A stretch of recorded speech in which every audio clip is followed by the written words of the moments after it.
വെളിപാടിൻ്റെ പുസ്തകം ചെയ്യുന്ന സമയത്ത് അദ്ദേഹത്തിന് സൈനസൈറ്റിസ് ഉണ്ട്.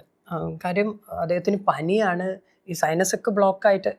അത് പറയാൻ കരുതുന്നത് സെയിം എനിക്ക് സൈനസൈറ്റിസ് ഉണ്ട്. അപ്പോൾ ഏകദേശം ഉള്ള ആൾക്കാർക്ക് ഈ പറഞ്ഞ പോലെ അധികം മഞ്ഞും ഈ തണുപ്പും ഒക്കെ ഉള്ള സമയത്തെന്ന് പറഞ്ഞാൽ ഇത് ട്രിഗർ ചെയ്യും. ഞാനും ഇതുപോലെ ചുമയും ഇങ്ങനത്തെ പ്രശ്നങ്ങളൊക്കെ അയ്യോ അയ്യേ അയ്യേ അയ്യേ ഇങ്ങനെ നിൽക്കുക. അപ്പോൾ ഇദ്ദേഹം നമ്മളന്ന് റെയിൻ എഫക്റ്റിലാണ് ഷൂട്ട് ചെയ്യുന്നത്. തിരുവനന്തപുരത്ത് തുമ്പയിൽ അവർ ഷൂട്ട് ചെയ്യണം. അപ്പം ശരിക്കും പനിയും ഒട്ടും ശബ്ദമൊക്കെ മാറിയിരിക്കുന്ന ഇദ്ദേഹം ഈ മഴയത്ത് മുഴുവൻ ഇങ്ങനെ ഷൂട്ട് ചെയ്തിട്ട് വീണ്ടും രാവിലെ വന്നിട്ട് അദ്ദേഹം ഷൂട്ട് ചെയ്യാണ്.